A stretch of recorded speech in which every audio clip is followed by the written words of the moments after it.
Bonsoir tout le monde, bienvenue à Vie solitaire saison 2, épisode 1. Ce soir, je vais vous parler d'un vidéo qui a été fait par M. Duhem et M. Dumont sur Occupons Montréal. Dans votre émission, ou plutôt dans l'émission de M. Dumont, vous avez parlé qu'au Québec, nous étions en train d'atteindre l'équilibre budgétaire. Oui, peut-être. Je vous l'accorde. Mais au prix de qui? Est-ce que nos contribuables vont encore y payer? Ou est-ce que les grandes compagnies et notre gouvernement vont aussi payer? D'après ce que je vois, et dans tous les points que vous avez émis dans vos chroniques, vous parliez de hausse de taxes de 1% qui égalise à 703$ par année par famille, aux hausses de scolarité de 500$ par année et plus, de hausse de l'hydro de 1%, de hausse de cotisation de 1%, de hausse de taxes de santé de 100$ en 2011 et de 200$ en 2012. Ce que je vois en ce moment, c'est les contribuables qui y payent. Et non les grandes compagnies et notre gouvernement. Au Canada, les impôts familiales vont en hausse au Québec. 93 831$ de gains au Canada et 39 960$ de pertes, ce qui égalise à 42,65%. Au Québec, 81 398$ de gains et 35 660$ de pertes, ce qui égalise à 43,81%.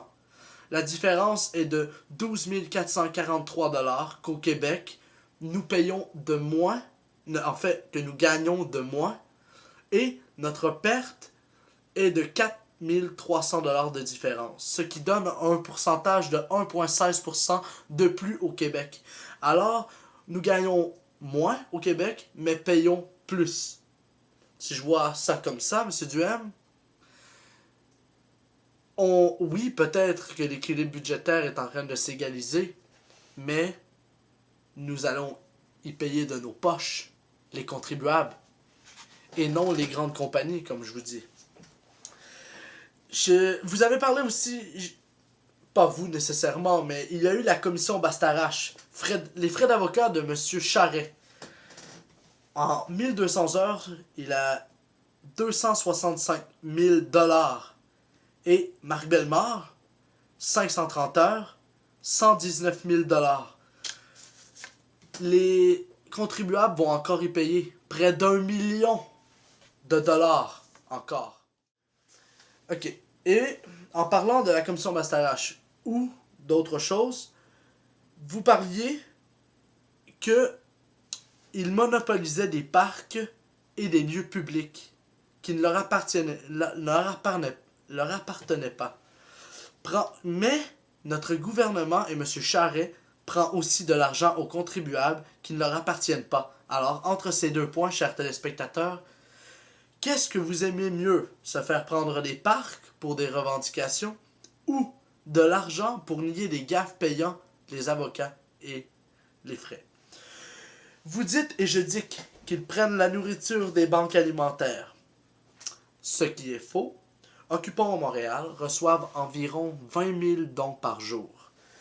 Moi-même et mes amis allons donner régulièrement de la nourriture pour une cause plus qu'importante. Mon cher Duhem, je crois que vous devriez aussi beaucoup mieux regarder ce qu'on pourrait dire, points avant de les émettre devant une caméra. Vous êtes très bon pour parler, mais avant de parler, j'aimerais beaucoup que vous ayez les points, les bons points, mon cher ami. Premièrement, vous parliez de Wall Street, qui est à peu près la même chose, et vous disiez que c'était George Soros qui finançait Wall Street, plutôt le Occupy Wall Street, mais non, il finance la revue qui a financé la pub pour cela.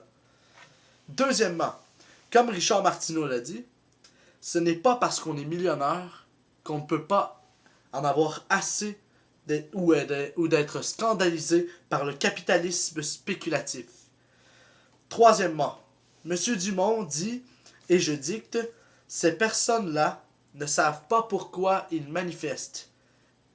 Ils font cela parce que c'est cool et qu'ils sont jeunes. Je ne sais pas si vous avez mis les pieds là-bas, mais je dirais qu'il y a beaucoup plus de personnes d'âge mûr ou de personnes ayant atteint l'âge adulte que de jeunes, comme vous dites. Alors, essayez donc de prendre vos points au bon endroit. Allez voir là-bas. Ça vous aiderait tellement. Je sens en vous que vous avez vraiment goût. Bon, cessons de parler en personne avec une cravate. Là. Je suis plus capable. Là. Sincèrement, c'est de la merde. Là. Bon. Moi, personnellement, je suis fier. Je suis fier de ce que ces personnes font. Pour une fois, il y a des gens qui font ce que je ne suis pas capable de faire, c'est-à-dire aller manifester contre des points importants. Moi, j'ai un travail honnête, je suis boucher, je gagne ma vie en coupant de la viande. Ça, vous vous en foutez, mais je vous le dis. Et je suis fier de donner mes taxes ou ce que je paie pour des manifestations de genre. Parce que oui, ça en vaut le coup. Est-ce qu'on est tanné de payer? Je fais partie du 99% qui est écœuré de se faire arnaquer ou plutôt capitaliser par le monde.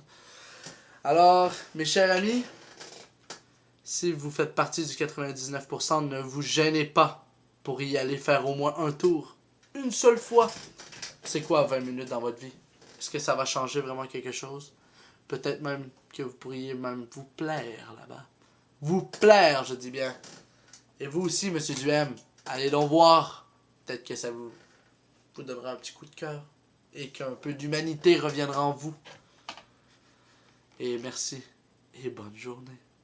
On se revoit à l'épisode 2.